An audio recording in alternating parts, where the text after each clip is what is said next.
Buenas tardes a todos. Ya en pocos minutos damos por inicio nuestro webinar.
Muy buenas tardes a todos. Vamos a dar inicio a nuestro webinar. El webinar del día de hoy es Errores a evitar de las empresas familiares en la industria del calzado. Vamos a dar las gracias a la Cámara de Comercio de Caltu, Cámara de Comercio de Calzado de Caltu. En este webinar aprenderás los errores más comunes a evitar en la industria del calzado, como también consejos y prácticas que ayudarán a la longevidad de tu empresa familiar. El día de hoy nos acompaña el ingeniero Arturo Rivadeneira Ávila, consultor de empresas familiares y CEO de FAMBusiness.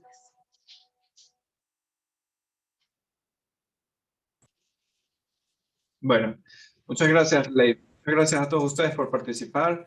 Realmente en este webinar nos interesa mucho compartir transferencia de conocimiento de las mejores prácticas que nosotros hemos podido evidenciar. Quiero también agradecer a la Cámara Nacional de Calzado Caltu por la invitación de dar este webinar, en participar y compartir muchas sinergias en torno a las mejores prácticas de empresas o industrias familiares.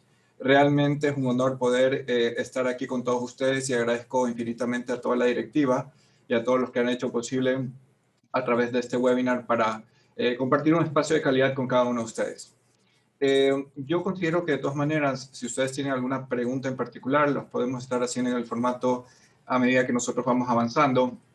Sin embargo, si también lo podemos poner sobre la mesa, la opción de que ustedes puedan hacer preguntas al final de este webinar, ¿no? Si desean también lo pueden estar visualizando en las redes sociales. Cualquier material que nos comprometamos al final de esta presentación, lo vamos a ir compartiendo en las redes sociales de Caltu o de repente de FAMBusiness, ¿no? Por decirlo así, es muy importante que también luego de esta terminación de este webinar pueden acercarse a las redes sociales y ver si hemos alojado alguna presentación en particular, tal como puede ser esto, de repente alguna política o algo que les pueda ser muy útil en función también a las preguntas que ustedes tengan, ¿no? Bien, en realidad, de esta parte, los errores a evitar de las empresas o las industrias familiares en la industria del calzado, hay mucha tela que cortar. Definitivamente hay muchos componentes que hacen que nuestras empresas sean débiles por mucho nivel de facturación que tengamos. Por lo tanto, hay algunas condicionantes que tenemos que ir sorteando para evitar la crisis de una empresa familiar y sobre todo también que pueda perderse ese legado que nosotros nos interesa cuidar mucho en torno a las empresas familiares, ¿no? Entonces, no sé si de repente la doctora Lilia Villavicencio desea participar en unas pequeñas bienvenidas a todos los que nos están siguiendo.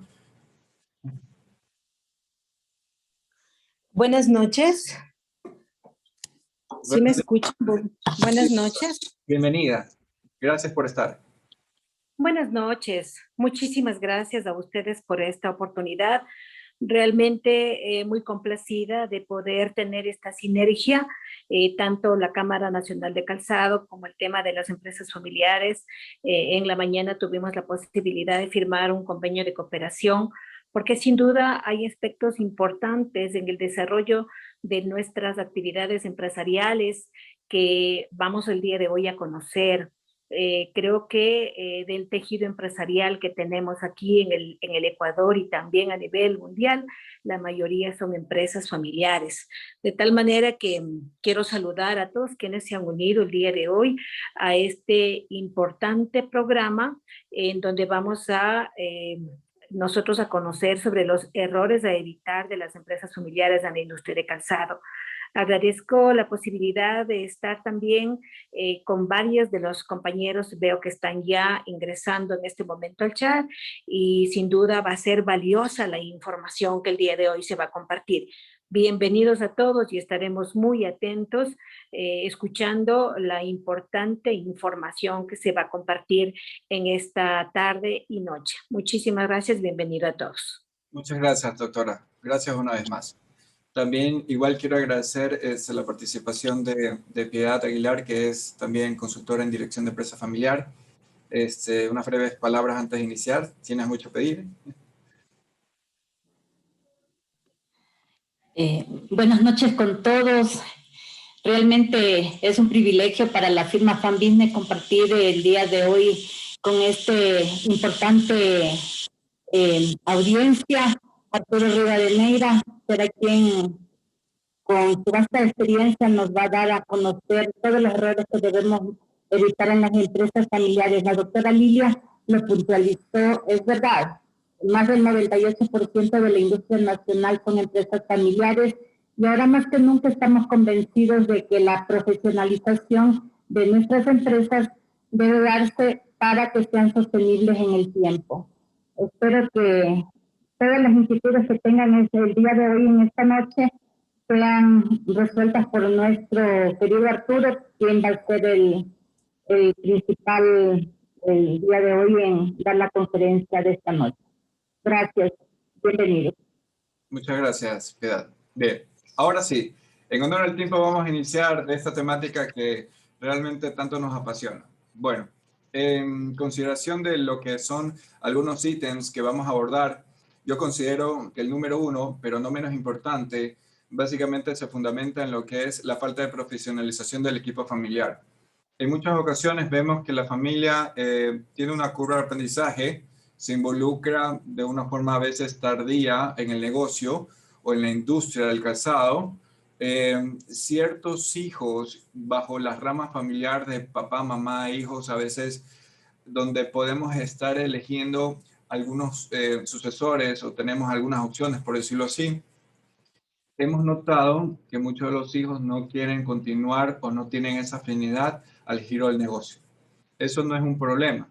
Lo que se radica en esta presentación de este punto en particular, básicamente es porque la falta de profesionalización nos va tarde o temprano a pasar factura en algún momento del ciclo de vida de la compañía. Dicho eso, pues hasta cierto punto nosotros tenemos que saber invertir en un nivel de profesionalización de la persona, no solamente del equipo no familiar, pero en muchas ocasiones el componente familiar a veces como que no quieren, se apoya mucho en personas que sí tienen ese nivel de preparación. Sin embargo, para tomar decisiones o para tarde o temprano ser un líder de una industria en el calzado, debe también tener conocimientos técnicos, empíricos, de repente también estratégicos. Entonces, la curva de conocimiento, la transferencia de conocimiento sí es muy importante, que no nos quedemos tal vez en esa línea del tiempo en el pasado, ¿no?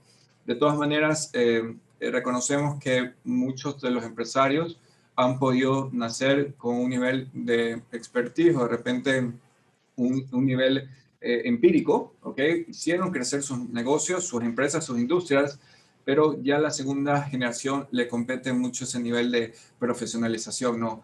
Pero hemos sido testigos de que a veces no existe esa sinergia o ya no hay mucha, se puede decir, enamoramiento con la parte del sector productivo, sino más bien de la parte de los servicios. Hay muchas personas que ya no quieren involucrarse en el componente de la industria en particular o en los sistemas de producción, por lo cual eso también tenemos que entender qué es lo que está pasando o cómo podemos intentar corregir esa naturaleza. Sin embargo, quiero dejar claro que dentro de sus recursos económicos es muy importante comprometer un componente del proceso de la capacitación. Para que ustedes sepan, aproximadamente a una persona de la segunda generación, un posible sucesor nos puede estar costando o invirtiendo aproximadamente unos $60,000 para que sea un buen gerente. Posiblemente ustedes digan, Arturo, estás muy equivocado. Esos son rangos máximos y mínimos. Posiblemente si ustedes quisieran invertir un poquito más en sus hijos, deberían estar analizando cuáles son los componentes dentro de ese proceso de profesionalización. Sin embargo, en muchas ocasiones nosotros comprometemos recursos de la compañía y en esta parte no hay, o sea, se siente que estamos invirtiendo, pero no tenemos un retorno o no hay un compromiso de esa inversión. Ok, entonces lo que yo recomiendo es que ustedes analicen esta tabla donde podemos llegar a determinar algunas áreas o unos componentes para que podamos invertir en sus hijos, básicamente en profesionalizar hacia el componente de buenos accionistas. Lo que hemos también detectado en algunas industrias en particular es que deciden invertir mucho en el know-how, en el conocimiento, que está bien, pero vamos llegando a formar mejores colaboradores. Y eso, repito, está bien. Sin embargo, posiblemente en la línea del tiempo puede haber que hay un desvío de interés o sencillamente no cumple las expectativas de la organización y tiende a irse. Entonces, ahí hay una fuga de capital familiar. Sin embargo, yo recomiendo de manera concreta que ustedes analicen un compromiso de recursos para el equipo de talento humano o de repente familiar o no familiar, donde podamos tener aristas. Número uno, entre la parte de la junta de accionistas, quiero que por favor inviertan este año a que ustedes se profesionalicen para ser buenos accionistas, no solamente mejores colaboradores, ni mucho menos mejores directores. Es muy importante y hay una particularidad en el mundo de la industria. Ven a la gerencia general como el cargo muy importante de la organización, pero también podemos llegar a veces afectar ese sentido de pertenencia al cargo. A veces hay empresas que no miran el cargo, lo ven simplemente por una etiqueta en particular, pero el liderazgo está ahí.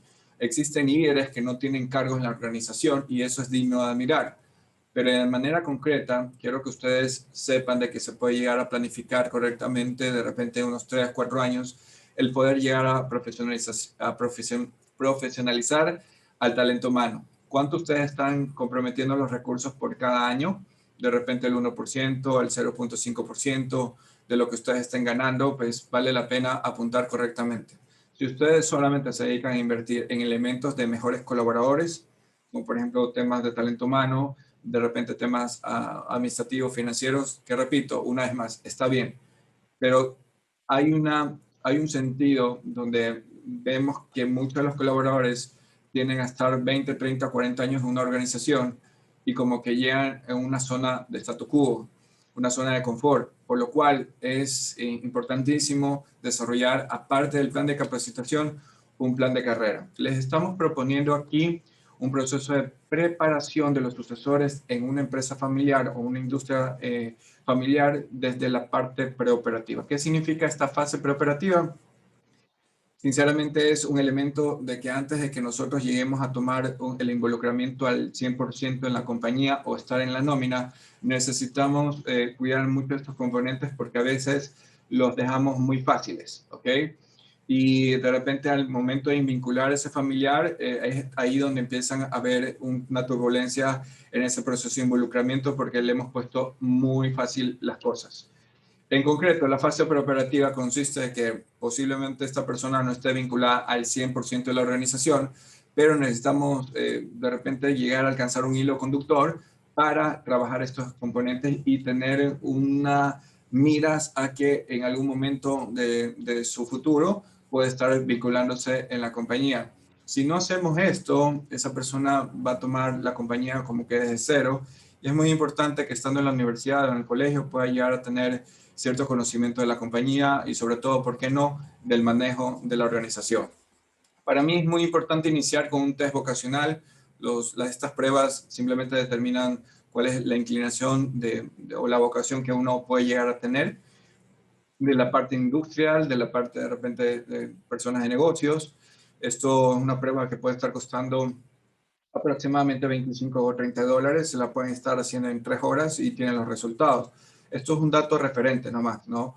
Pero por otra parte, el trabajo en la empresa familiar puede llegar a ser periodos técnicamente temporales, donde pueden llegar a ser dentro de las vacaciones o periodos de feriados en particular, con el propósito de estimular mucho el tema de la ganancia de un sueldo, ¿no? O una mesada o un trabajo en particular. Ahora, si nosotros también lo combinamos directamente con las partes de las pasantías y las prácticas empresariales, de igual forma vamos a tener ya ahí un involucramiento, un preinvolucramiento que vamos a ir formando un poquito de a poco a esa persona que está próxima a vincularse. De igual forma, y para finalizar esto, podemos llegar a desarrollar proyectos de emprendimiento que tengan un financiamiento directo de la compañía, proyectos de incubadora de negocios o de repente proyectos de tesis en particular, que eso también vale la pena. En algunas ocasiones ustedes tienen una plataforma existente que puede ser una industria en el calzado, pero resulta que el hijo no tenía ni siquiera ni en cuenta un tema en particular y bueno, terminó siendo algo totalmente distinto, lo cual pudimos haber coordinado esto para trabajar un proyecto semilla o alguna idea que necesitamos llegar a desarrollar y pulirla, ¿no? Pero bueno, de todas maneras también del otro lado, en ese punto del nivel de profesionalización del componente familiar, también es importante entender la curva de línea de tiempo, porque posiblemente nosotros llegamos a poder analizar un poco más de que hemos visto líderes de empresas o industrias en el tema del calzado que posiblemente acortan esto, lo hacen muy, muy fácil, muy sencillo. A veces generan cargos por etiquetas y cuando nosotros queremos desarrollar un elemento de repente ahí que quieren tomar un empoderamiento del cargo, pues lo que sencillamente hacen es no están a la disposición o a la altura de ese cargo. Simplemente lo nombraron gerente financiero, pero no tiene expertise. Nuestra recomendación siempre se basa en hacer las cosas correctamente. A veces es necesario tomar unas decisiones a la izquierda o a la derecha, pero es necesario tomar, como en la guerra. Pero en la industria podemos estar teniendo muchos sistemas complejos o de repente muchas aristas que no solamente se enfocan en la parte administrativa, sino también en la parte productiva u operativa. Dicho eso, lo que nosotros necesitamos entender es que cuidado cometen el error de acortar esto y que de repente ustedes piensen de que tarde o temprano para ser gerente solamente se necesita 1 año de experiencia. No, hay una curva de aprendizaje que es notorio para llegar a profesionalizar a un próximo sucesor. Quiero que tengan conocimiento de que necesitamos un plazo de 10 años para preparar al próximo sucesor. No es por el hecho en que se graduó y ya es próximo a ser el líder de una empresa familiar.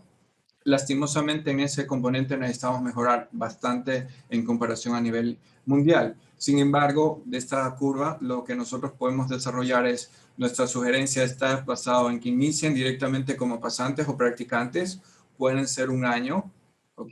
De ahí viene auxiliar o asistente, por lo menos máximo 3 o 4 años. Ya luego vamos a ir ascendiendo a un tema de jefatura coordinador. Posiblemente en la industria esto llegue a cambiar un poquito más dependiendo del tipo técnico, el tipo de expertise o la parte de producción. Pero en esta parte nosotros necesitamos entender que antes de que alcancen un cargo gerencial necesitan tener conocimiento técnico del negocio, por lo menos como para tomar decisiones en una junta de accionistas o de repente en un consejo de administración. Y en esta parte, las gerencias departamentales también pueden ustedes estar invirtiendo en un proceso de formación, de transferencia de conocimiento de unos 4 años. Y finalmente, la gerencia general pueden estar trabajando en un proceso de 2 años, alternadamente, dependiendo de lo que esté enfocado los estatutos de la compañía o de la industria. Sin embargo, ya a nivel del directorio ustedes también pueden vincularse siempre y cuando tienen el nivel de preparación y el nivel de formación. No cualquiera puede estar en un directorio. Esto es muy importante entenderlo, no es un cargo que por el hecho de que es hijo de los fundadores se lo gana.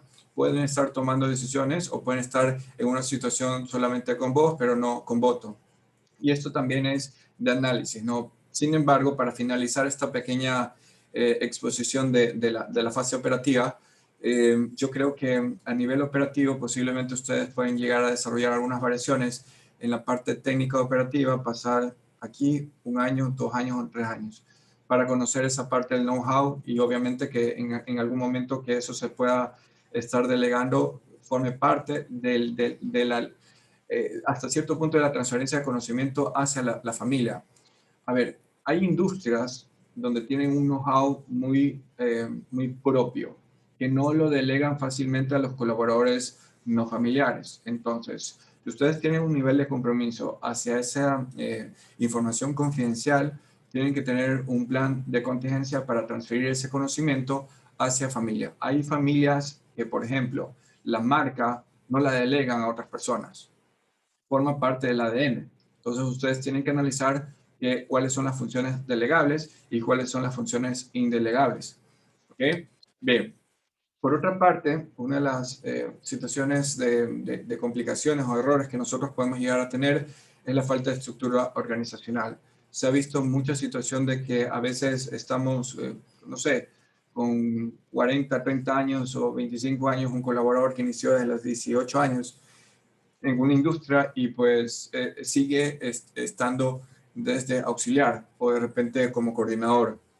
Eso no está bien, pero tampoco está mal. No es lo óptimo en particular, pero nosotros queremos estar conscientes de que puede existir un problema en este índole que no debe pasar por lo menos 6 años en trabajo operativo si tiene un buen plan de carrera. Más adelante vamos a entender cuál es la dinámica o cuál es el rol de ascenso de la familia en una industria. A veces nosotros quedamos en la familia o el componente familiar atrapados en la parte operativa hasta ya 20 a 30 años y no salimos de ese lugar. Eso hay que cambiarlo porque posiblemente eso nos esté consumiendo bastante a nivel operativo y no podemos llegar a desarrollar crecimiento sostenible o estratégico que a veces, bueno, fundamentalmente las compañías lo necesitan, ¿no? Para saber hacia dónde nosotros vamos, inclusive hoy por hoy en esta época. Lo que les voy a estar compartiendo a continuación es una visión macro de lo que como familia deberían tener ese rol.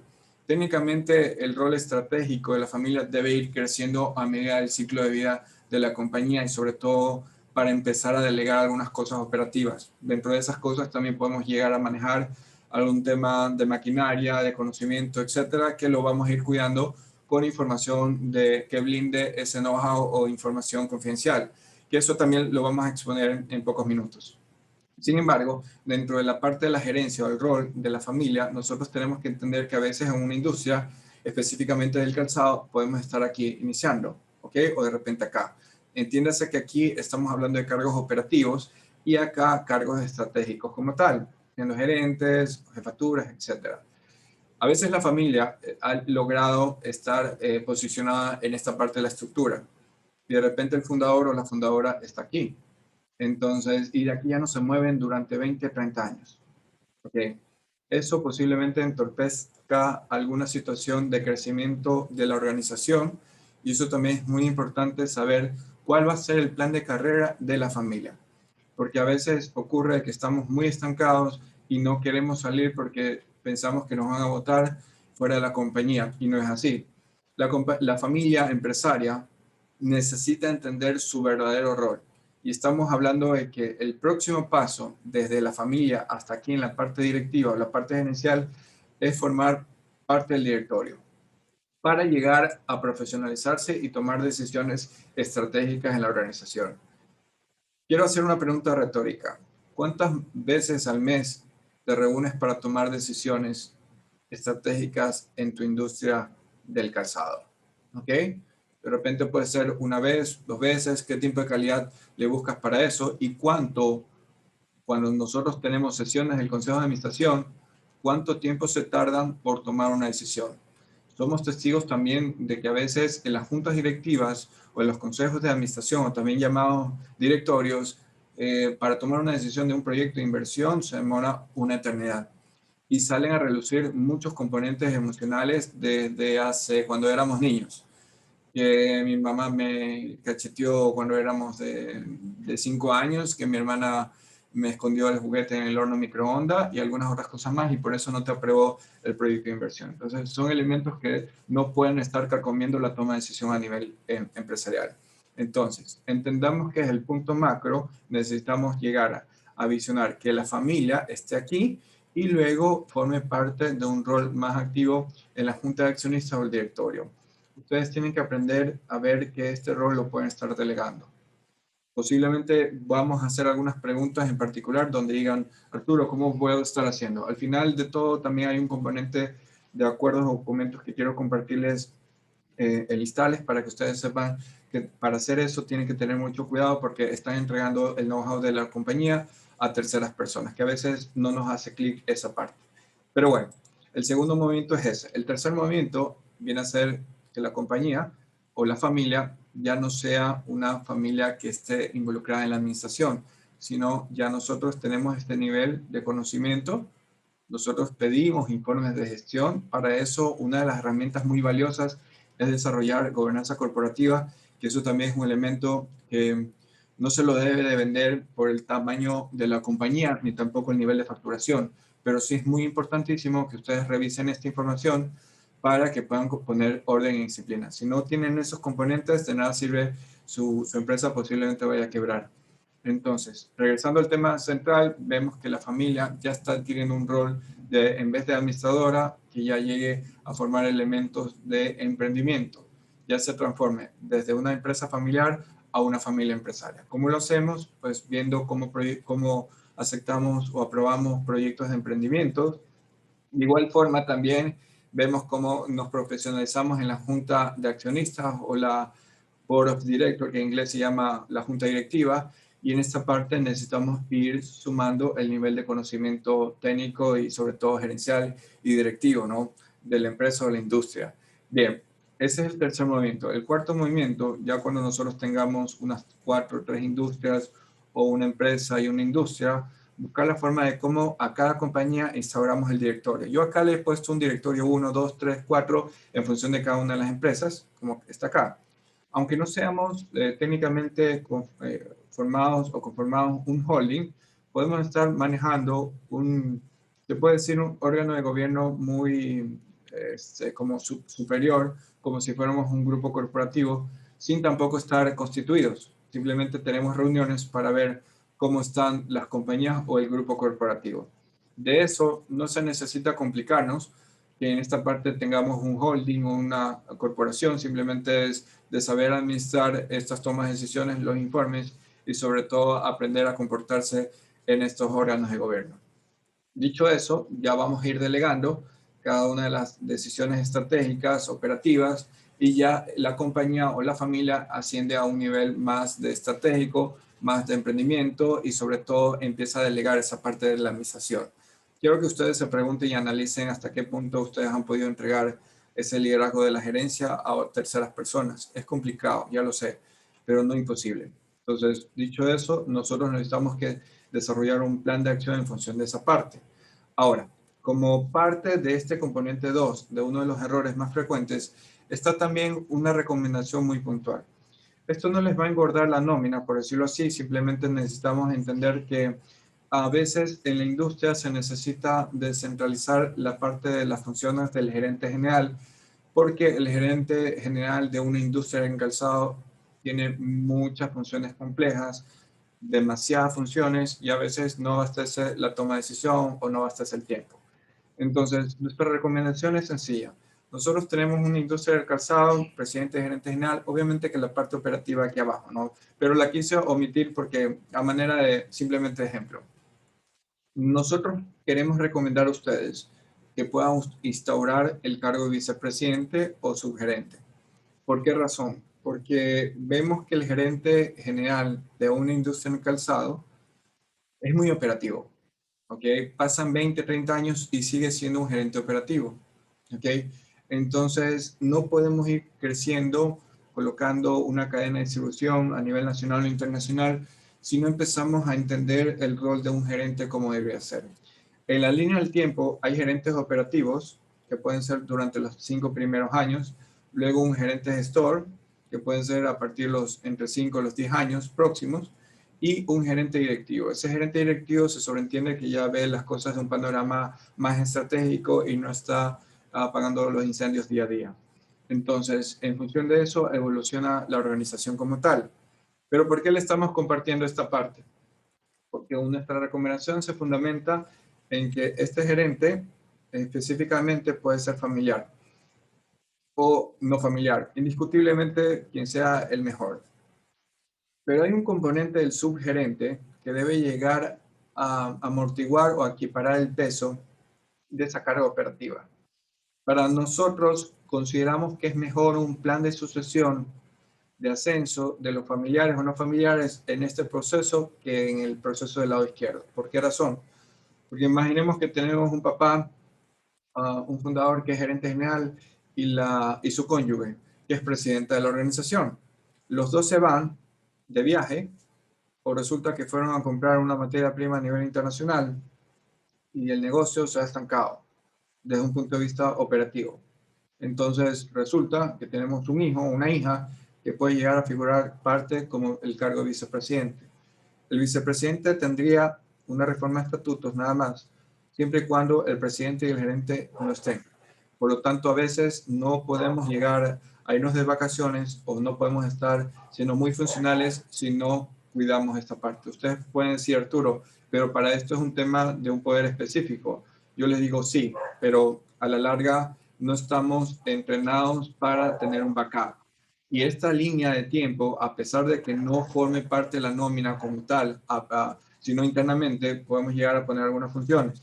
Pero si ustedes quieren hacerlo oficialmente, podemos llegar a hacer una reforma de estatutos para poner algunas funciones y puede ser un párrafo o 2 párrafos de las funciones específicas del vicepresidente, de tal manera que se maneje que en el caso que el presidente y el gerente no estén, el vicepresidente tiene la representación legal. Me gusta mucho esa idea cuando nosotros tenemos algunos actores o actrices del componente familiar. Sin embargo, es también importante que en el caso en que puede ser, es más atractivo que un subgerente o una subgerencia lo deleguemos a uno familiar, desde la vista de un familiar o de la familia empresaria. Yo prefiero entregar la sugerencia a una persona que tiene know-how, que no sea de la familia, a entregar la gerencia a un no familiar. Creo que ya hay un tema de cultura específicamente en nuestras industrias de no delegar esa gerencia a un no familiar. Y eso técnicamente lo tenemos que ir cambiando en los próximos años. Entonces, por otra parte, lo que sí quisiera es que podamos entender de que de esta nómina no se va a engordar, así que simplemente es de nombrar y poner algunas funciones para poder llegar a desarrollar técnicamente esa entrega de la batuta y sobre todo, ¿por qué no ver que el subgerente tiene que robar protagonismo, recibir protagonismo de un 80%, un 90% del carga operativa del gerente para que el gerente pueda tomar decisiones estratégicas? Es impresionante porque a veces nosotros nos concentramos mucho en el micromanagement siendo gerentes generales. Ya no deberíamos hacer eso.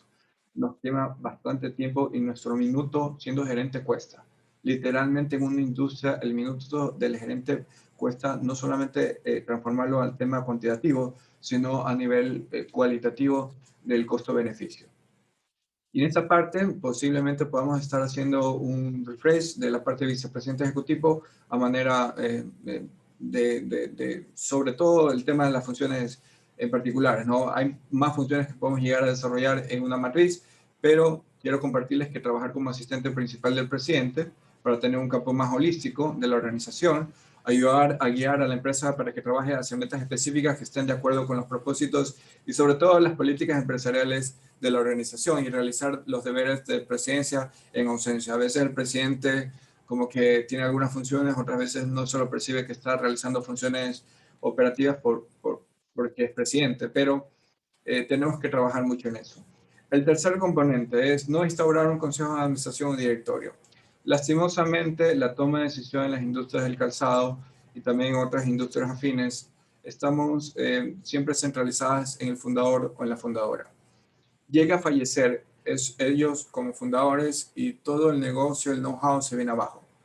En muchas ocasiones, a veces es complicado sostener esa empresa sin los fundadores, porque posiblemente los fundadores no quisieron compartir decisiones, no quisieron entrenar a los hijos en las tomas de decisiones estratégicas, y eso tarde o temprano les va a pasar factura. Nuestra recomendación en particular de esto es que en un momento dado que a veces se centraliza, se genera mucho hermetismo, solamente el fundador es el que decide. Ya cuando los hijos van creciendo, no tienen ese entrenamiento, esa inducción, o no tienen ese espacio de mentoría de parte del fundador. El Consejo de Administración es un órgano de gobierno que permite tomar decisiones a través de un grupo de expertos para poder dar valor añadido a la toma de decisiones. En particular, es mejor tomar decisiones con un grupo de expertos a que de una sola persona que vea algunos ángulos. Hay que tomar decisiones desde un punto de vista holístico, de un equipo multidisciplinar que sea muy sabio y que aporte al Consejo de Administración. No cualquiera puede estar ahí en el Consejo de Administración. Y si ustedes me preguntan qué es lo que vamos a ver en este consejo o en este directorio, vienen a hacer los informes. La familia tiene que estar entrenada para leer, revisar y analizar los informes de gestión de la parte de la gerencia general. Lastimosamente en las industrias no tenemos la cultura de reportar el gerente a la junta de accionistas. Lo hacemos a veces, llenamos formularios, recoger la firma y a cumplir. Pero eso no es lo correcto. Entonces, dentro de estas reuniones del directorio, quisiera recomendarles que necesitamos tener esa cultura de, por lo menos, presentación de informes de los estados financieros o situaciones de índole en los campos de la organización, en la parte productiva, en la parte de ventas, finanzas, cada mes. Un directorio nos puede estar de repente en el tema del tiempo, unas 3 horas aproximadamente, a veces hay directorios de 4 horas, pero solamente revisamos la radiografía de la compañía. ¿Cuántas veces al mes tú te dedicas a invertir tiempo para revisar estos datos? A veces necesitamos al menos una vez al mes sacar, ver la compañía como que a 50.000 pies de altura, porque si no es así, estamos prácticamente atrapados en la parte operativa. Y eso es muy bueno para aprender a tomar decisiones empresariales y sobre todo a nivel estratégico. Si no controlas eso, vas a ser la típica persona que puede ser hombre orquesta y no llegar a alcanzar a ser director de una orquesta. La gerencia va a ser muy pesada, muy lenta y la organización demasiado en consecuencia.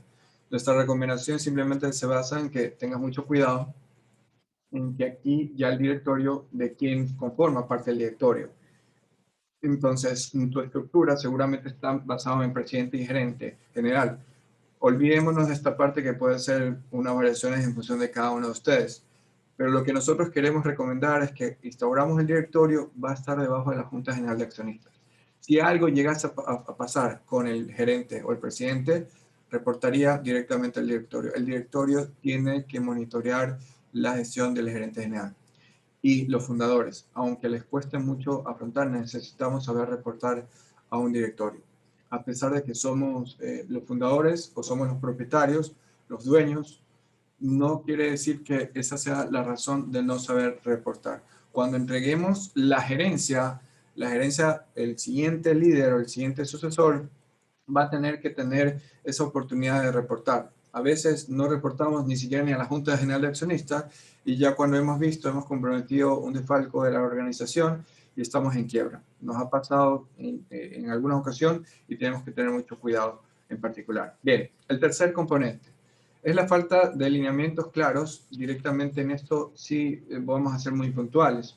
La información confidencial de competencia. Desde el año pasado, a pesar de que hemos tenido algunos clientes nacionales e internacionales, nos hemos dado cuenta que existen en situaciones de crisis o peleas o conflictos, ocurre que el fundador o la fundadora deciden tener una discusión o no deciden, simplemente sea una discusión, un conflicto y los hijos tienden a tomar decisiones de separarse.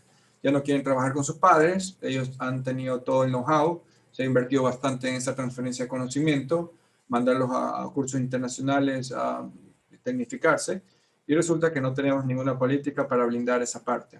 Dicho eso, Si ustedes en algún momento deciden contratar a un subgerente, un administrador o un gerente no familiar, mi recomendación es que ustedes actualicen estos documentos para evitar esa parte de la fuga del manejo de la información. No solamente la parte de las fórmulas, no solamente materia primas, listado de proveedores, también información de clientes, base de datos, entre otras cosas.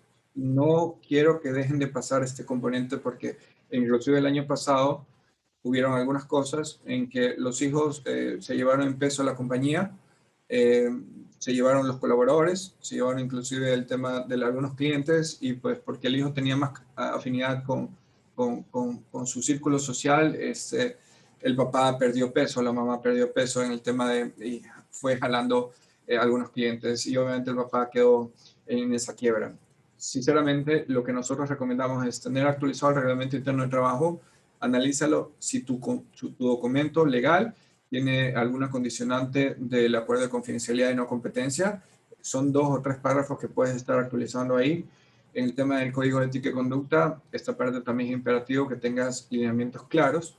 El acuerdo de confidencialidad y no competencia, esto es un documento que lastimosamente hay unos formularios que son muy fáciles de redactar en nuestros contratos no quiero decir el nombre, pero el órgano competente. Sin embargo, no son aplicables al 100% en esta parte técnica.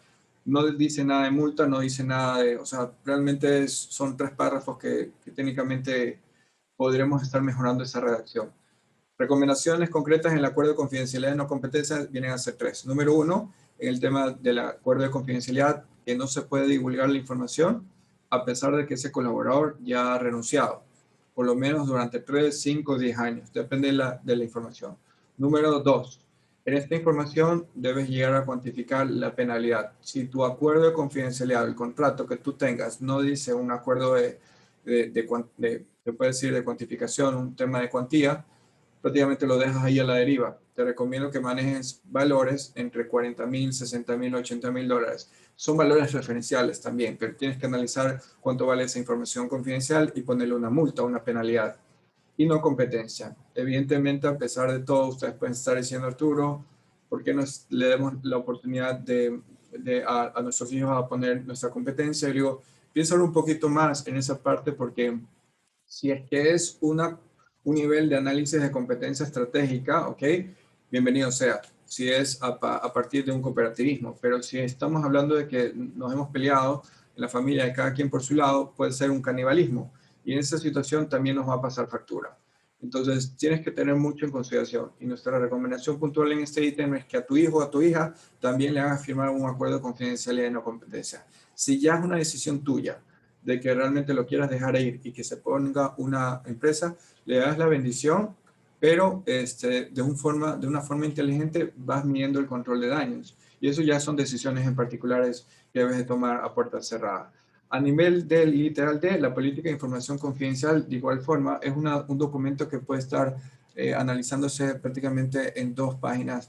En cualquier momento lo podemos estar compartiendo también, si así lo desean. Bien, las políticas de entrada y de salida de los familiares. En este punto consideramos que uno de los máximos errores es que vemos la entrada muy sencilla. Y es necesario poner las cosas difíciles a nuestros propios hijos porque si no van a abusar. Así de sencillo. Van a abusar, van a ver que todo tiene un empoderamiento, un sentido de pertenencia y van a veces mirar por encima de los colaboradores no familiares y se pueden embobar de tanto poder. En esta curva de aprendizaje, nosotros recomendamos puntualmente algunos elementos. Puede haber una política o debería haber una política de ingreso y salida de los familiares en la industria, pero de manera puntual analiza si a tu hijo o a tu hija le has dado estos ítems.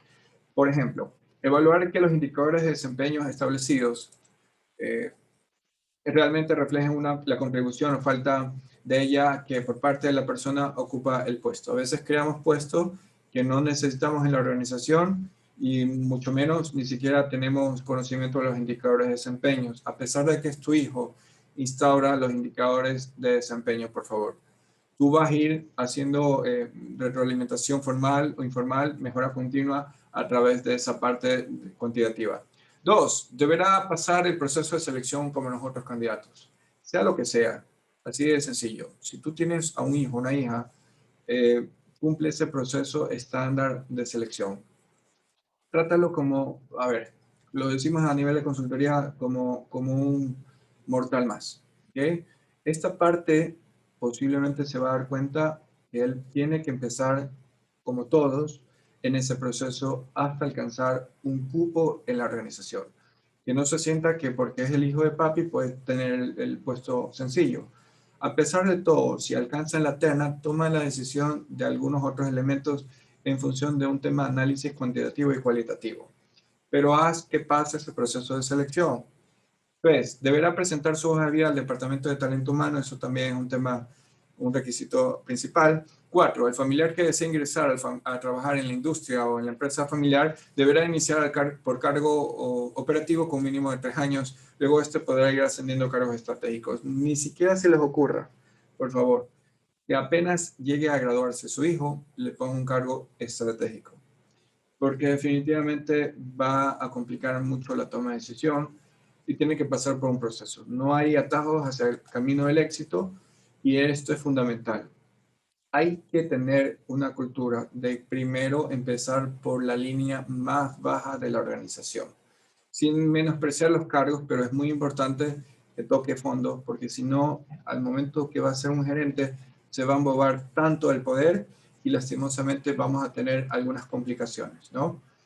Entonces, por otra parte, es importante también las políticas de ingreso, que deberá haber completado un programa de inducción. Ni siquiera tenemos programa de inducción en la industria y resulta que no sabe ni siquiera la estructura organizacional ni a quién reporta. Eso ya son cosas imperdonables hoy en día. Por otra parte, no tener ningún familiar directo sobre el puesto de él, es decir, no deberá tener un jefe, dirigente o supervisor que no sea familiar directo de la misma generación, salvo que el cargo sea estratégico o gerencial. En esta situación, nosotros te recomendamos que si tienes un hijo que realmente está en puestos junior, lo digo muy respetuosamente, y de repente ya, para que no te desgastes en esa curva de aprendizaje, de repente en que estar monitoreando, asígnalo a un jefe no familiar para que esa persona, si en caso tu hijo llega a estar en un acto de indisciplina, tú encárgate de hablar con su jefe. No te desgastes a hablar directamente con él, para que vea que pues él tiene que reportar con alguien y que no vea ese rol de paternidad o maternidad muy fácil en la organización. Entonces, si nosotros empezamos a violar esta condicionante, se va a ver como que, mi mamá, mi papá es mi jefa y puede hacer lo que quiera. Tenemos que cuidar mucho esa parte. Y bien, cumplir con 14 horas de actividades de limpieza y aseo en las instalaciones, oficinas, baños, yo le he puesto baños ahí, le he quitado, la verdad, debí haberle puesto, porque hubo un caso en la semana pasada que me pidieron, Arturo, no, yo no he invertido en mis hijos para que limpien los baños, ¿no? Este componente que está acá es importantísimo, inculcar la disciplina y el trabajo de la humildad dentro de los valores familiares. Tengan mucho cuidado porque a veces en la industria ellos se creen súper empoderados y pues tarde o temprano no quieren ni siquiera ni limpiar. Cualquier persona que esté inclusive en la industria del calzado, los fundadores, seguramente muchos de los participantes que, no están, que están aquí en este webinar, han iniciado desde cero. Entonces ya la segunda generación simplemente quieren iniciar desde la parte gerencial para arriba y los ponemos muy fáciles, muy cómodos. Y eso es, estás generando una plataforma para que casi generes parásitos, aunque suene mal, literalmente, aunque suene mal ser un parásito de una empresa familiar, pero si tú no haces algunos elementos de este índole, puedes generar parásitos en la empresa familiar. Posiblemente tu industria tenga ahí la cultura de tener 1 o 2 parásitos que no están acorde al nivel académico, simplemente van, molestan, no trabajan, no marcan tarjeta, solamente se dedican a pasar la tarjeta de crédito de papá, de mamá, a hacer compras, y pues es un estorbo en la toma de decisión. Aunque muy crudo que suene, es muy importante cuidar esa parte de los recursos porque a veces si la empresa o la industria llegase a fracasar, qué bonito que fuese que simplemente sea que la industria fracase, pero a veces hay que estar consciente de que las industrias fracasan, se van llevando todos los componentes de las familias detrás porque han perdido sus puestos de trabajo y sobre todo al final de la ecuación vemos que la familia ni se habla, ni siquiera ni se puede sentar en una reunión de un domingo o un desayuno porque están resentidos por el fracaso que les llegó en peso y posiblemente eso no caiga ahí o no termine ahí. Posiblemente pase a la siguiente generación de que los hijos de los hijos no se llevan por esa situación en la línea del tiempo. Tenemos que ser muy cuidadosos, por favor. Ok, ya estamos entrando en la recta final, por decirlo así. Todavía faltan unos ítems, pero para ya exponer esta parte de las políticas de salida de la empresa familiar por parte de los familiares, también es muy importante que en la industria del calzado sepamos de que hay condicionantes de salidas de los hijos o de algún tipo de familiar, ya sea un tío o un primo, de que estén sociabilizadas o difundidas las razones fundamentales del proceso de salida. A veces ni siquiera ni hemos hablado de eso y piensan que son intocables. Entonces, el faltar a las políticas del grupo empresarial repetidamente es una de las condicionantes también que vale la pena sociabilizarlos con sus hijos. La demostración de prepotencia o falta de respeto a sus superiores o colaboradores. A veces hemos visto que en la industria, por mucho que venga de una universidad internacional, van a la parte de la industria, la parte productiva o la parte de las maquinarias y ni siquiera ni saludan a los obreros o la parte técnica operativa y genera un ecosistema negativo. Entonces tenemos que tener mucho cuidado. Al final de cuentas existen algunas industrias que dicen, Arturo, pero mi hijo es prepotente, mi hijo es indisciplinado, es rebelde, es el típico antipático, pero es el más opcionado, es el más inteligente. Entonces tenemos que entender de qué forma tomamos la decisión si permitimos que tenemos un gerente, un líder, que al final nos lleve a un buen puerto la empresa familiar, pero que sea prepotente. O tenemos todo lo contrario. Tenemos que entender que podemos lograr un punto de equilibrio, pero yo no sé si ustedes estarían de acuerdo en que tengan un líder muy tosco, muy pedante, muy antipático, que no esté alineado a los valores de la familia y que nos lleve a buen puerto. Esos ya son decisiones de cada uno de ustedes. Pero lo coloco dentro de este webinar para que ustedes también lo analicen. Al final, ustedes pueden estar diciendo, no importa de qué color sea el gato, con tal de comer ratones. ¿Okay? Entonces, ahí hay un tema de análisis. Y bueno, para analizar esta parte también, el incumplir los compromisos del protocolo de familia son algunos elementos que también debemos honrar esos acuerdos. Y por otra parte, la evaluación de las competencias. Mi recomendación es que, a pesar de todo, a pesar de que son sus hijos, les tomen una prueba psicométrica para calibradas directamente a nivel de habilidades directivas o estratégicas. En muchas ocasiones ni siquiera ni nos toman proceso de selección, algunas pruebas de personalidad, un test vocacional, etcétera, lo cual no tenemos una data para ir escalando o llegar a invertir en temas de cursos de formación. Entonces, es imperativo que ustedes tomen una prueba o reciban una prueba como esta. Aquí les estoy poniendo, perdón, aquí les estoy poniendo dos radiografías, dos resultados. Imagínense como si fuera una telaraña, pero de un lado está en la zona, perdón un momentito, en la zona del lado izquierdo, nosotros tenemos que hemos hecho un proceso de selección de un sí o no familiar. Y esta persona, sobre 100, sacó el 62%. Y esta persona tiene aquí habilidades desarrolladas como ética profesional, razonamiento financiero, por acá tiene trabajo en equipo, etcétera. Si ustedes notan, el zigzag es muy, o sea, no es muy cerrado, no es muy pronunciado. Entonces, en concreto, lo que también tenemos que darnos cuenta es que una prueba psicométrica, la segunda generación, también es importante hacerla, pero ¿por qué no la primera generación? Entonces, necesitamos entender que posiblemente un hijo de ustedes saque 32% y la gráfica sea muy zigzag. Entonces, ¿qué decisión van a tomar? Si deciden tomar decisiones muy frías, muy calculadoras, muy de números, muy de lógica, deberíamos de llegar a contratar a esta persona que no es familiar.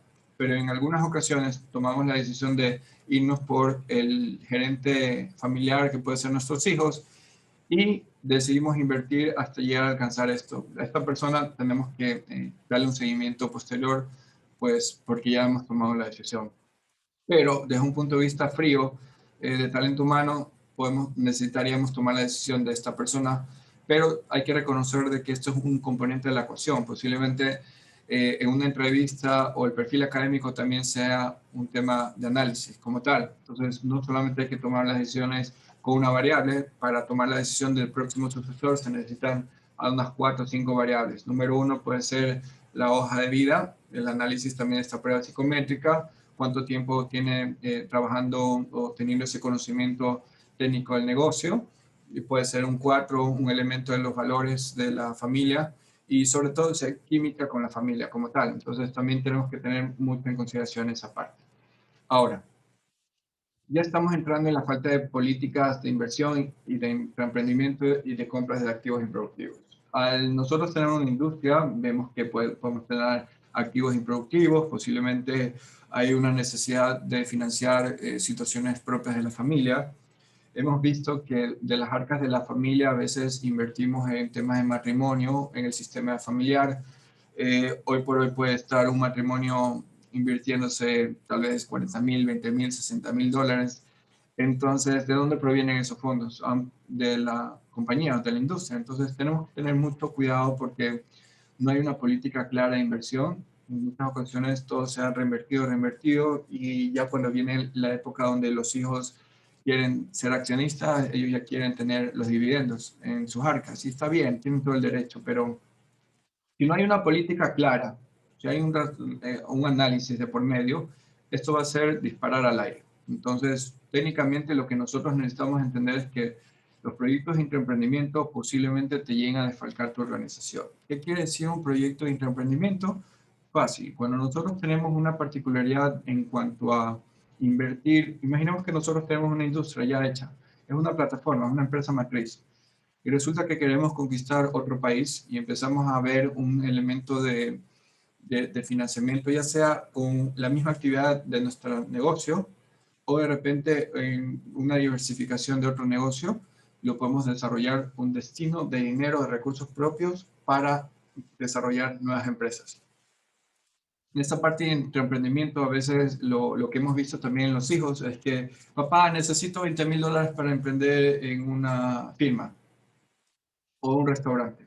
Entonces el papá gira el cheque y no pone las condicionantes claras. Resulta que el hijo fracasó. Primer proyecto, fracaso.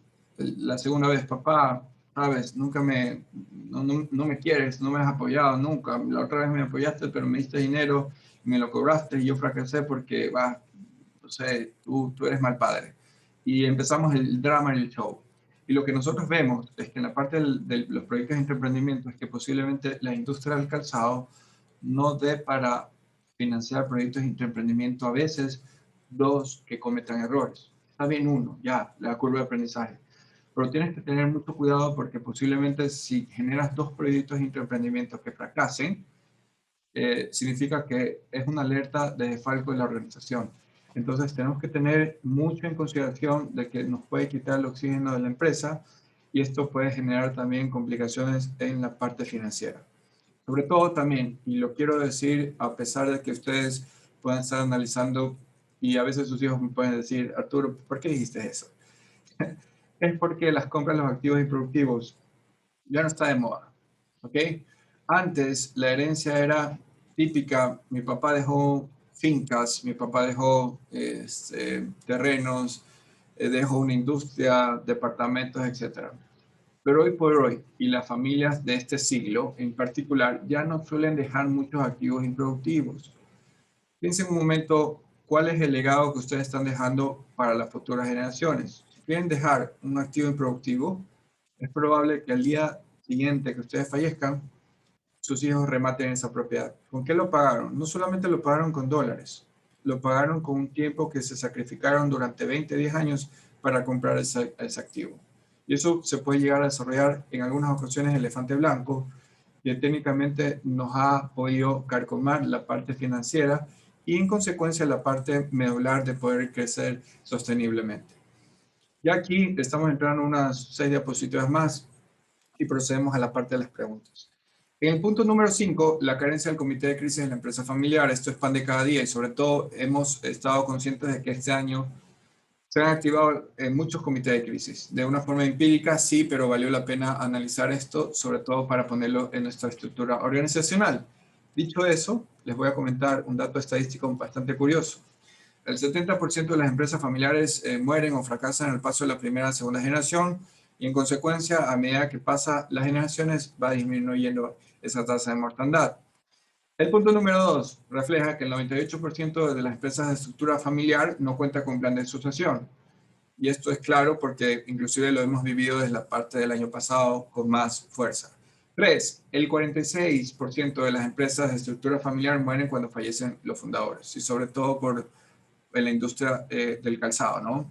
Esa persona tenía la paciencia, la química, la pasión de todo el diseño, la perfección de un buen calzado, la tecnología, pero los hijos no quisieron estar al lado de sus padres y fueron a trabajar a otras empresas. Él tiene todo su derecho, pero no es lo lógico. Bien, en función de esos datos estadísticos revela una cruda realidad en cuanto a las industrias. También hemos pasado por muchas crisis y esto es pan de cada día. ¿Okay? De esas crisis pueden haber muchas crisis financieras, crisis familiares, crisis de liderazgo de poder, la tecnológica, la generacional, choques de pugnas de poder también, y la crisis en el tema societario del patrimonio. Hay que tomar en consideración de que para cada uno nosotros tenemos que tener una capacidad de respuesta en torno a la crisis desde la parte del comité de crisis, porque a veces nosotros tenemos una situación de que por muy pequeña sea la crisis, la capacidad de respuesta no la hemos manejado correctamente y desmorona nuestro negocio y sobre todo nuestra familia. Por otra parte, en esta diapositiva quiero presentar que el 94% de empresas de estructura familiar no cuenta con manual de gestión de crisis. 4 de cada 10 empresas familiares están activando el comité de crisis ya porque realmente están conociendo esta temática, pero no es una cultura ahorita que realmente sea digna de admirar en nuestras empresas. Todavía nos cuesta mucho implementar un comité de crisis porque ven que es una burocracia, una pérdida de tiempo. Bien, de todas maneras, finalmente el 96% de las crisis de las empresas familiares se puede haber prevenido, totalmente de acuerdo. Entonces tenemos que estar conscientes de esa parte. Ahora, si ustedes nos preguntan dónde nosotros podemos visualizar el comité o comisión de crisis, directamente como un brazo ejecutor del directorio acá. Entonces, tampoco les va a engordar la nómina, así que no me pregunten eso al final, pero voy a decir eso.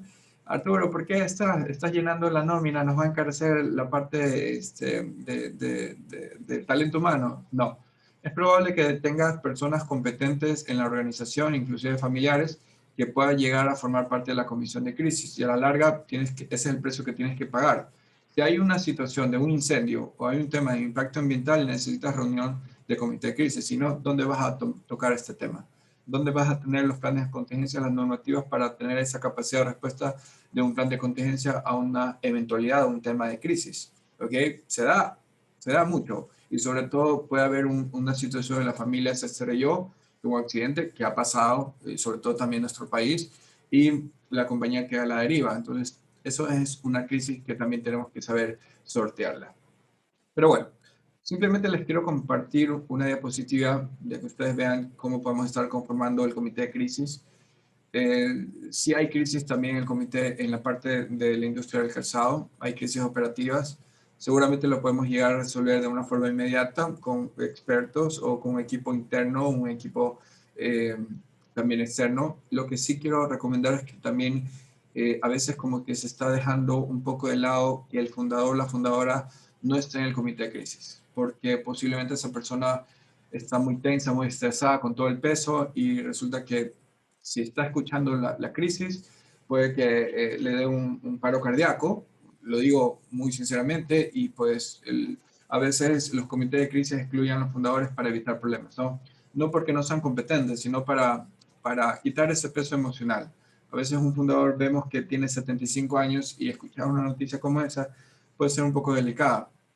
Lo digo muy respetuosamente, pero también estamos conscientes de que tenemos que afrontar esta cruda realidad cuando se venga una crisis. De hecho, el manual de crisis de una empresa familiar es recomendable que ustedes lo tengan, política de gestión de crisis, normativa de comité de crisis, un mapa de riesgo, no solamente se centra en la parte de la producción, la parte de materia prima, del canal no sé, la cadena de valor de la organización, sino qué pasaría, Dios no quiera, que ya se fallece el fundador, cuáles van a ser los pasos a seguir. Esto no está todavía en nuestra cultura a nivel en las industrias del calzado. Simplemente algunos dicen, bueno, ya me morí, ya, ¿qué pasó?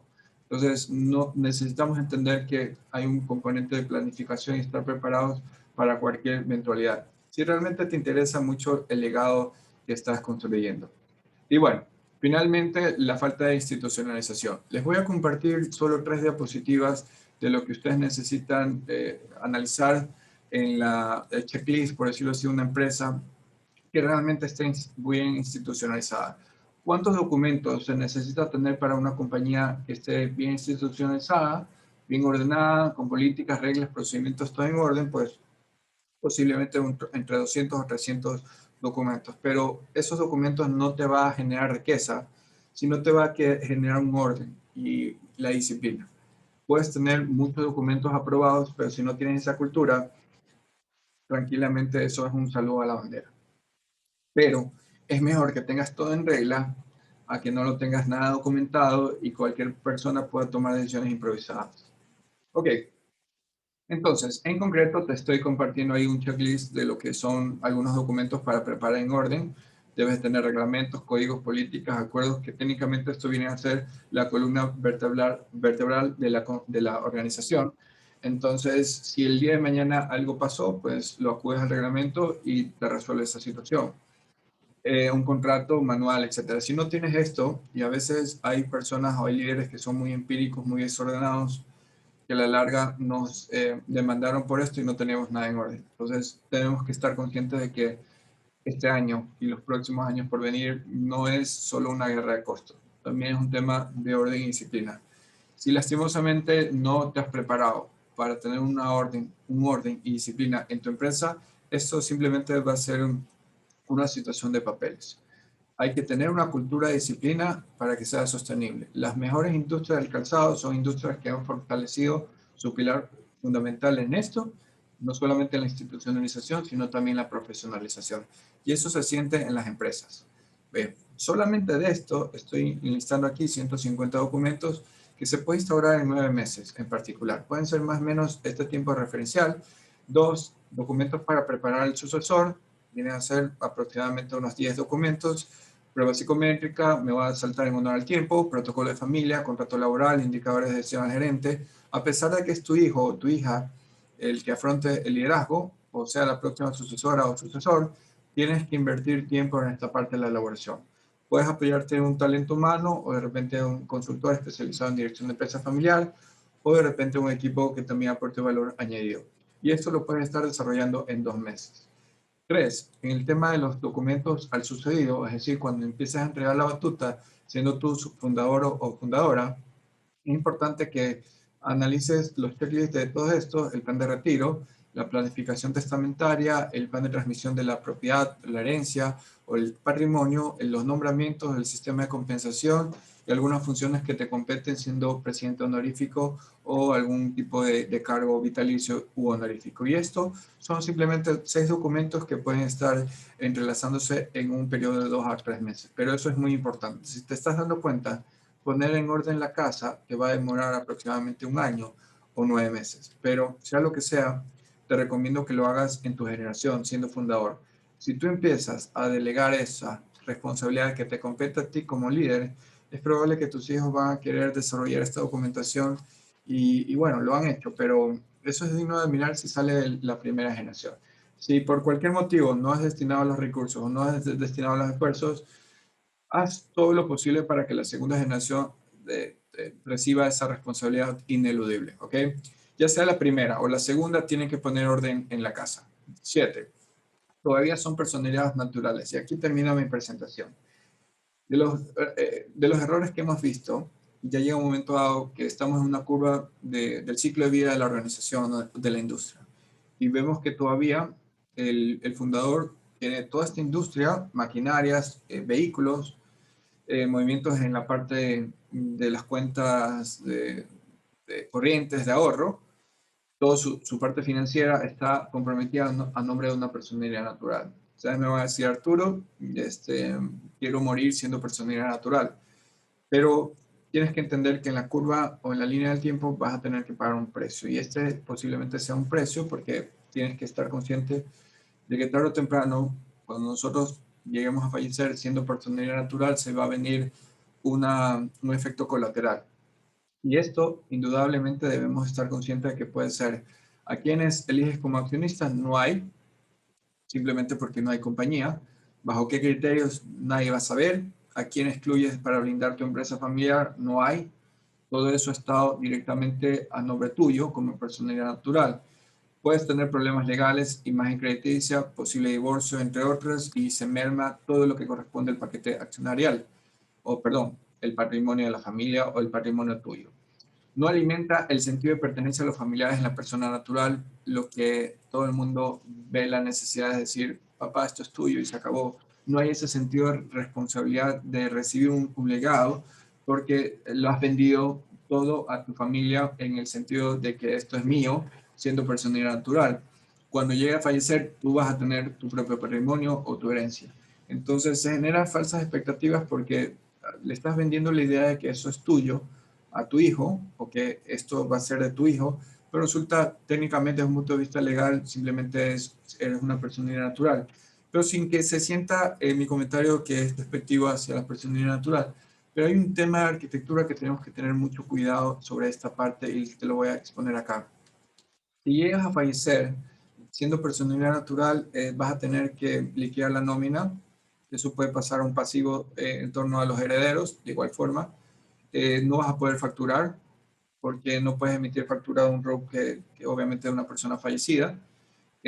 Dicho eso, el nivel de relacionamiento de tu stakeholder o tus clientes también van a estar ahí atentos de esa situación y pues tienes que estar consciente de que posiblemente algunos, para llegar a tener esa relación comercial que has podido construir, tuviste que pasar por un proceso de aprobación siendo proveedor.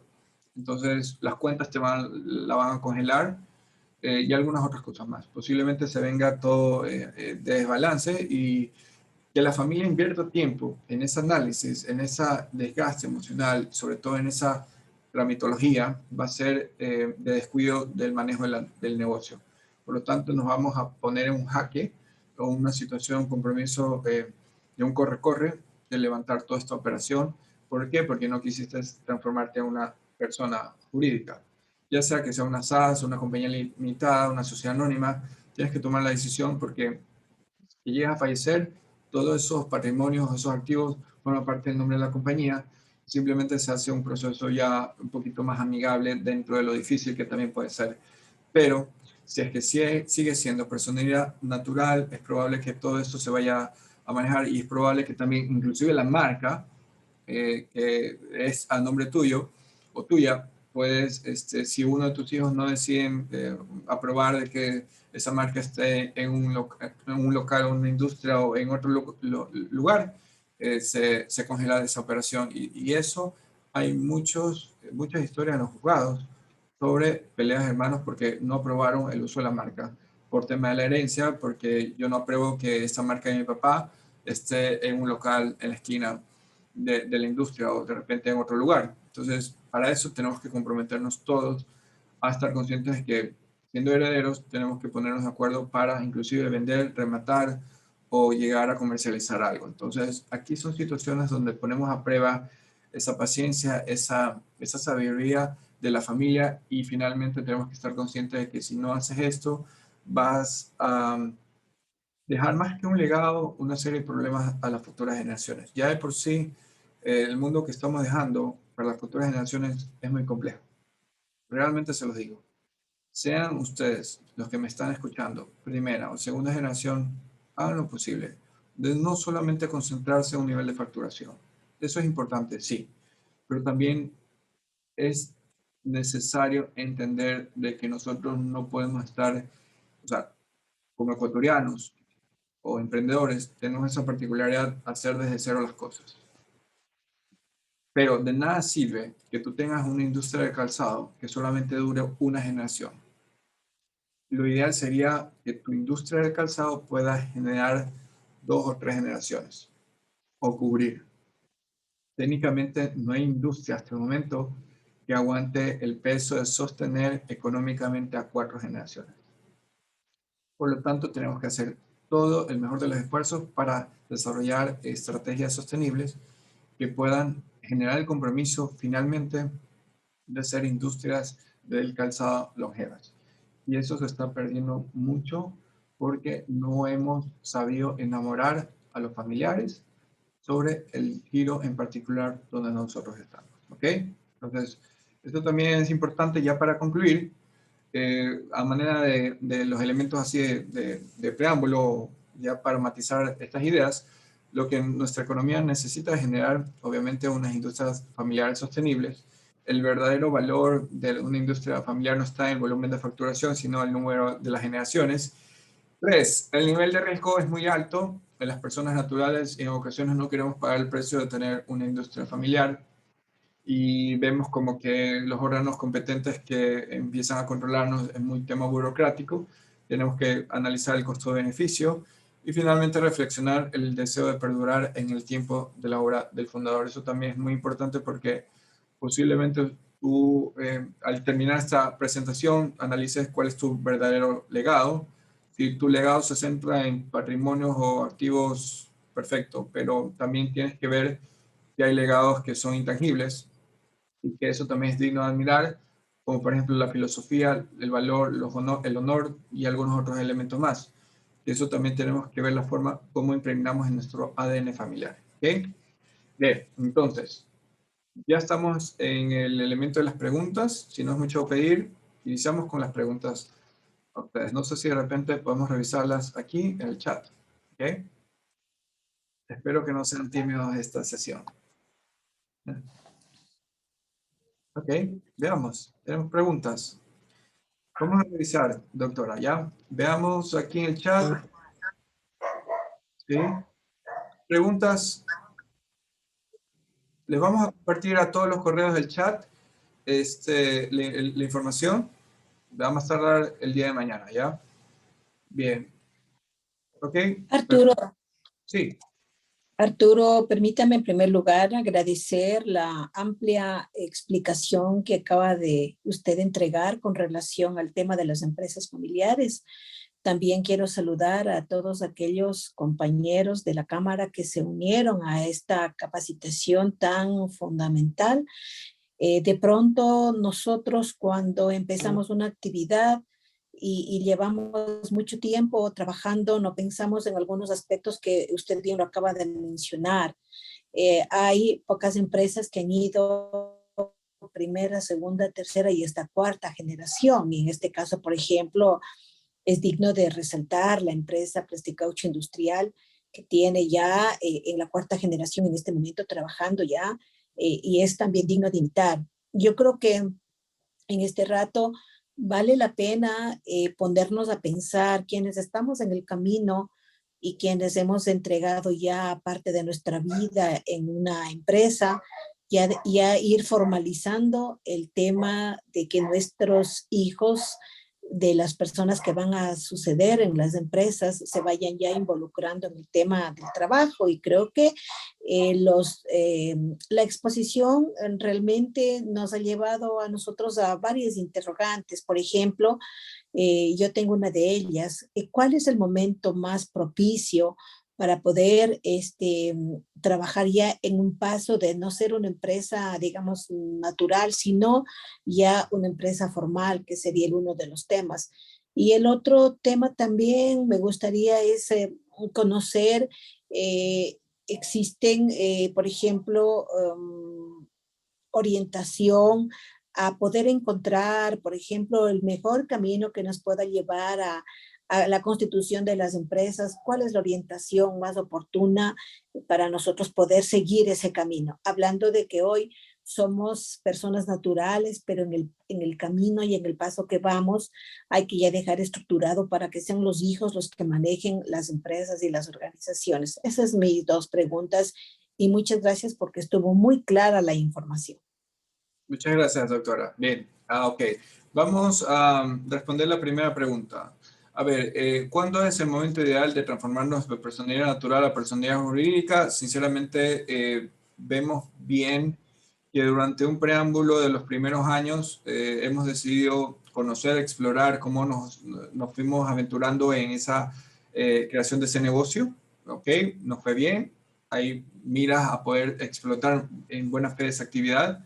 Tenemos un equipo familiar que nos está acompañando, pero no todavía somos empresa. Yo recomiendo particularmente, por lo menos durante los primeros, a partir de los 4 o 5 años, ya tomar la decisión de formar parte de una compañía. Si ustedes deciden pasar 10 años siendo personalidad natural, hay unos elementos que nosotros hemos inclusive conversado con algunos fundadores que tienen personalidad natural, simplemente dicen que no les gusta porque tienen temas burocráticos, que hay mucho control, etcétera, pero a la larga el costo-beneficio hay que analizarlo. Yo recomiendo por lo menos a partir de los 4 o 5 años, debería ser antes, porque se sobreentiende que ya tú le estás apostando al negocio y ya puedes ir conformando esa compañía para llegar a poner en orden y que se vea como que muy, se puede decir, analizada desde los grupos de intereses. Por ejemplo, necesitamos presentar una compañía buena que realmente tenga fuente de ingresos y en algún momento necesitamos un apalancamiento financiero. Tenemos que entender que a veces en la línea del tiempo, si nosotros tenemos un fundador que pasa los 65 años, los bancos no van a pedir, no les van a dar un préstamo de 75,000, 80,000 dólares. Ya va a bajar ese nivel de confianza por a veces motivo. Entonces ya ahí nos empiezan a cortar las alas, por decirlo así. Yo creo que también en ese tiempo, por no decir antes, podríamos estar iniciando nuestra personalidad jurídica, pero va a ver, el criterio fundamental de ser para nosotros empresa familiar o personalidad natural es simplemente que veas la visión de donde le estás apostando al negocio y con quién vas a trabajar. Yo creo que eso es muy importante, sea lo que ustedes vean, el tema burocrático, el tema de control, ese es el precio que tienen que pagar por ser una personalidad jurídica como tal. O sea, de por sí es complejo esto de emprender, ya a veces se vuelve más complejo en este tema de los controles, pero esto es parte de todo el ecosistema, toda la arena del mundo de los emprendedores. Entonces, nuestra recomendación sería lo más óptimo, si ustedes ya tienen el capital, la actividad y el componente de los colaboradores e inclusive el equipo familiar, ¿por qué no formar parte de una constitución de una compañía? Ahora, como segunda respuesta en este caso de la siguiente pregunta, nosotros consideramos particularmente que hay algunas opciones de constituir una compañía. Principalmente ahora se está dando mucho la tendencia de las SaaS. Hay que ver un poco el trasfondo de la química familiar porque también hemos formado parte de mesas de diálogo donde hay familias empresarias que tienen una empresa sociedad anónima. Al ser una sociedad anónima es muy fácil hacer transferencias de acciones, posiblemente sean para unos menos burocráticas en transferir o hacer trámites societarios, pero si es que un hijo recibe un paquete accionario y el hijo decide transferir a otro, es fácil la fuga de acciones, ¿no? Entonces, por ahí ya se está viendo una debilidad. Ahora, si la familia es ordenada, tiene armonía en el diálogo, puede también a través de otros análisis técnicos transformarse sinceramente en una compañía limitada, que por sí el origen de la historia estábamos manejándolo siempre en las empresas familiares, iniciando lo que es la compañía limitada, pero también hemos sido testigos de que siendo personalidad jurídica, compañía limitada, es un capital cerrado, que para que un socio ingrese tenemos que tener la aprobación del resto. Hemos visto situaciones donde los hijos dicen, papá, yo no te voy a firmar ese documento, yo sé que necesitas un préstamo, y pues se pone en stand-by y compromete eso. Si uno no se pone de acuerdo, imagínense la situación de toda la familia. Entonces, hay ciertas familias que ya no apuestan mucho a la compañía limitada por esas sencillas razones. Y a veces también es un poquito burocrático el tema de la constitución, algún trámite en particular de la parte de societaria, ¿no? Hacer nombramientos, hacer reformas, etc. La figura nueva está en la SAS. Sinceramente, hay una nueva visión de este tipo de compañías, aunque sinceramente creo que necesitamos todavía realizar unos cambios medulares. Las SAS son tipos de compañías muy fáciles de constituir, menos costosas y sobre todo se adaptan mucho a la esencia de cualquier acuerdo parasocial o de repente algún acuerdo atípico que salga de lo tradicional de las constituciones de compañías.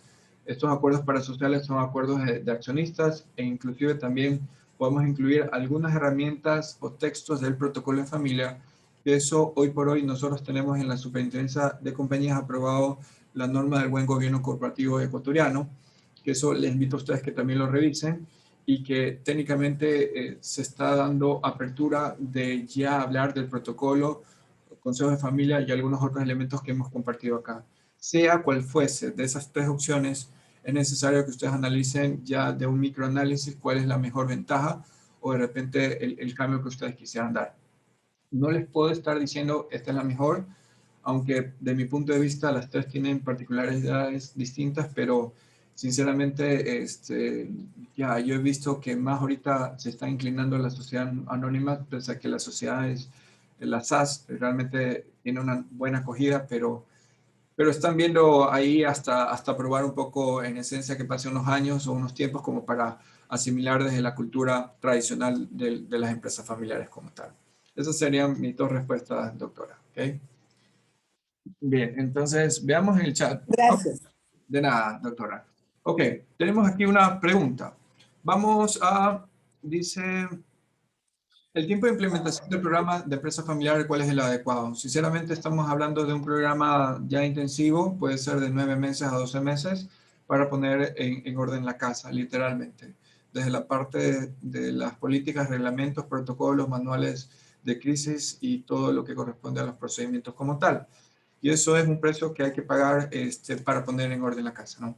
Eso a veces, si nosotros vemos nuestras casas, pueden estar desordenadas, pero de la misma forma que puede estar desordenada una casa, puede estar desordenada la empresa, y a veces es desgastante tomar decisiones en una empresa desordenada como tal. Bien, ok, tengo otra pregunta. ¿Cómo relacionar el crecimiento de una empresa con el número de miembros de la familia involucrados? Un error que pasa mucho es que la empresa no crece lo suficiente para cubrir las expectativas de los miembros de la familia involucrados, lo que desmotiva de los miembros de la familia que quieran seguir en la empresa o no miembros de la familia quieran involucrarse. Totalmente de acuerdo. Mira, en primer lugar, haz de cuenta que una empresa o una industria es un barco. A medida que pasan las generaciones, el barco se llena y posiblemente se hunda. Una industria o una empresa puede acobijar hasta 2 o 3 generaciones. El crecimiento de la familia, un crecimiento sostenible versus el crecimiento de la empresa, si tú estimaste en este año 2021 que tu crecimiento va a ser el empleo del 5%, la tasa de relación, súmale 2.5 en promedio. O sea, en pocas palabras, la tasa de relación de crecimiento de la familia puede ser un 7.5. Pero para eso, para tener una economía sostenible y estar ahí a la par, nosotros tenemos que generar un 7.5 de crecimiento estimado en torno al cumplimiento del nivel de facturación. A veces nosotros estimamos simplemente por los agentes macroeconómicos, pero no nos damos cuenta que nuestra estimación debería llegar a imputarse el costo o el valor de proyectado de la cultura financiera de la familia, porque a veces tenemos familias que pues gastan demasiado, pero no lo hemos estimado. Entonces hay que estar conscientes de esa parte. Lo que también estamos conscientes es que para equiparar mucho este tema de que el barco se llegue a hundir por cada generación, es que cada generación debe poner sobre la mesa un proyecto de emprendimiento o un proyecto de intraemprendimiento. Si ustedes son una industria de 3 generaciones y no han puesto ninguna idea de emprendimiento sobre la mesa, realmente pues ya ahí es un problema medular porque algo falló o no están haciendo las cosas correctamente de estimular el espíritu emprendedor o simplemente se acomodaron en el barco del fundador. Y eso también es culpa o responsabilidad del fundador como tal, porque no hizo nada para que la siguiente generación emprenda un negocio, ¿ok? Ya sea afín al giro comercial o de repente algo distinto, porque es muy importante también trabajar un tema de diversificación de riesgo, porque a veces ha pasado que la industria cae, está en un stand-by y resulta que el hijo que emprendió otro negocio aparte empieza a subsidiar algunos valores acá de la industria en particular. Entonces, tenemos que estar conscientes de esa parte y sobre todo quiero que ustedes se comprometan de que cada generación deba invertir. ¿Cómo lo hacen? Pues ya con un proyecto sostenible, viable, que se tomen las decisiones con números, con fríos, y que se pueda apostar razonablemente, ¿no? Eso también es imperativo comentarlo. Bien. Bueno, ¿qué son las SAS? Realmente son empresas que justamente hoy se cumple el aniversario de la constitución de Sociedades Anónimas Simplificadas. Les invito a visitar las páginas web de los órganos competentes que hablan un poquito más de este tipo de empresas muy amigables. Las puedes constituir directamente en la página web de la Superintendencia de Compañías. Tienen su particularidad de esencia, su proceso muy amigable y pues si tú tienes un hermano o un socio no familiar puedes constituir ese tipo de compañías, ¿no? Pero digo una vez más, hay que analizar un poco si realmente te interesa ese tipo de compañías porque posiblemente tú quieras pensar en una sociedad anónima por muchas razones o una compañía limitada. Entonces, hay que saber elegir el tipo de compañías en función de muchas variables. Aquí es difícil de decir, me voy por una, por esto. Seguramente ustedes tienen otra particularidad que hay que analizar ya de por medio, ¿no? Bien, otras preguntas. Vamos. ¿No? Suele pasar, ya es por la hora. Bien, de todas maneras, yo les propongo lo siguiente. Si ustedes, por cualquier motivo, a veces en nuestros webinars o en las conferencias no hacen preguntas ya porque de repente esos tipos de preguntas son muy delicadas al hacer en público o en vivo, yo les propongo que si ustedes tienen alguna pregunta también lo puedan hacer a nuestro correo corporativo, que les voy a compartir en el chat para que ustedes lo realicen y a más tardar en 24 horas les puedo procesar las respuestas, ¿no? En honor de todo lo que hemos construido. Perdón un momentito, le estoy creando el correo en el chat. Dicho eso, si ustedes también tienen algunas preguntas en las redes sociales, las podemos también atenderlas sin ningún compromiso a más tardar 24 horas. Y bueno, podemos alojar esta presentación también a más tardar mañana a primera hora para que ustedes lo tengan como un documento descargable. Si necesitan algo también con todo gusto. Nosotros estamos muy gustosos de poder participar inclusive con la Cámara Nacional de Calzado, la CALTU. Realmente nos honra poder servir a este tipo de sector en particular porque confiamos mucho que ustedes son los grandes héroes de toda economía. Reconocemos que ha sido un duro año y pues vale la pena que por mucho que ustedes tengan problemas, esos problemas tenganlo por seguro que basado en la unión familiar todo puede salir a flote. Eso es muy importante de reconocer. Y si ustedes pierden la compañía, es mejor perder la compañía, pero ya ustedes tienen esa cultura de poder rehacer una empresa tarde o temprano. No es nada fácil, lo digo una vez más, es muy complejo. Pero es mejor constituir una nueva compañía o levantarse con una unión familiar. Sin la unión va a ser bien difícil levantarse. Y eso hemos aprendido a lo largo de toda la historia. ¿Ok? Bien, entonces, no sé si nos despedimos. Piedad, doctora. Ya en honor al Sí, tiempo. Arturo. Sí, en honor al tiempo, yo creo que la información que hoy se ha impartido realmente es muy valiosa, importante. Creo que esta alianza estratégica nos va a permitir despejar algunas dudas para quienes de pronto todavía no hemos pensado en la creación ya de la renovación en la segunda generación y dejarles estructuralmente la empresa que con mucho esfuerzo y que con mucho cariño nosotros como padres lo hemos venido haciendo. Agradecer y creo que la información que nos van a compartir a través del chat sin duda va a motivar a que hagamos otras preguntas ya de tipo personal para poder seguir en este camino. Hay que formalizar a las empresas, hay que dejarles en un camino más avanzado. Yo considero que la industria de calzado es una de aquellas que no desaparecerá mientras la gente utilice calzado, de tal manera que hay que formalizar y hay que seguir adelante primero con la salud que en este momento gozamos, con la familia, y hay que proyectar también el desarrollo de nuestra empresa para nuestros hijos, que creo que los padres hacemos eso, trabajar para dejar un legado a nuestros hijos, un legado que va más allá del amor, pero también va orientado a que tengan también un sustento y para ello pues les hemos formado con cariño, con amor, para que también quieran esta actividad y la sigan proyectando. Muchísimas gracias, Arturo, ha estado muy excelente la participación y hemos de estar en contacto. Gracias. Muchas gracias, doctora. Gracias a todos ustedes también por participar y cualquier cosa estamos a las órdenes. Muchas gracias, Piedad.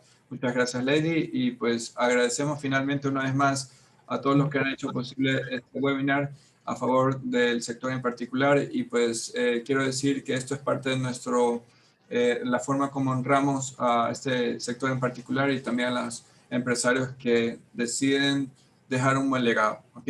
Muchas gracias a todos y hasta luego. Gracias por todo. Gracias. Gracias también. Gracias. Gracias.